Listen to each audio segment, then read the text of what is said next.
Jessie Logan was full of life. She was 18 years old and ready to graduate from high school. But a foolish mistake changed her world and her family's. She snapped.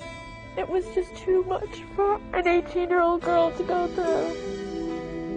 We met Jessie's mother, Cynthia, last May. Jessie agreed to do a story with us about kids using their cell phones to take nude pictures of themselves.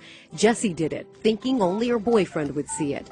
But in the world of technology and kids being cruel, Jessie's private picture was sent to hundreds of cell phones to schools all over the city for everyone to see. We protected her identity, but she was clearly humiliated. I still get harassed and stuff, and I'm sorry. I just want to make sure that no one else will ever have to go through this again. But at home, at school, with her friends, the teasing and taunting continued long after our interview. Cynthia calls it torture. She was called filthy names. Things were thrown at her.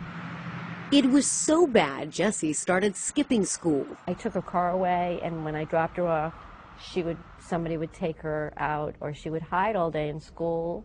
Even though her grades plummeted, Jessie silenced the laughter and graduated with her class at Sycamore High School. Cynthia thought finally that one silly picture was behind them. Every single place she went, they knew about that picture. They saw the picture, they knew about the picture.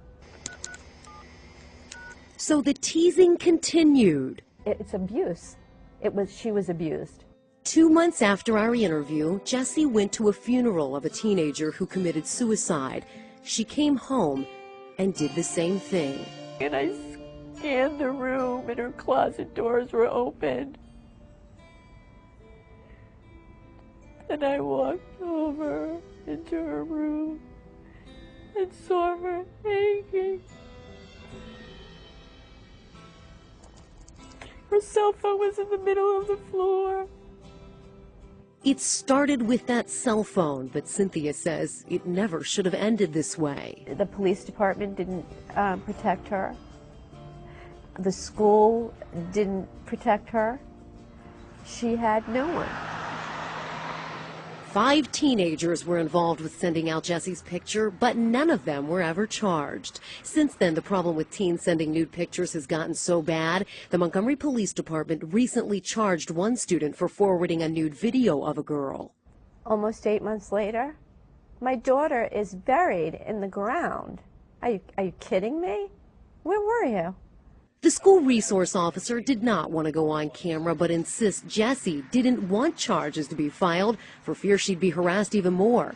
He also says he did take Jessie's case to the prosecutor, but because she was 18, they couldn't charge the other students even if they wanted to. As for Sycamore High School, why didn't you send out notices to parents? Where were you? The superintendent says the school didn't take disciplinary action because the picture wasn't taken on school property. She insists that Jessie was offered counseling and they were doing everything they could to help her, and later warned parents about the growing problem with cell phones during a school forum. But Cynthia insists it wasn't enough.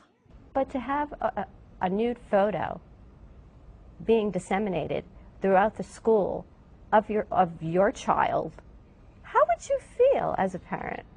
Wouldn't you want other parents to know? As painful as it is, Cynthia wants parents and students to know what happened so it doesn't happen again. Her only child is gone. And she said, "I love you, Madre." I said, "I love you, baby. And I'll see you soon."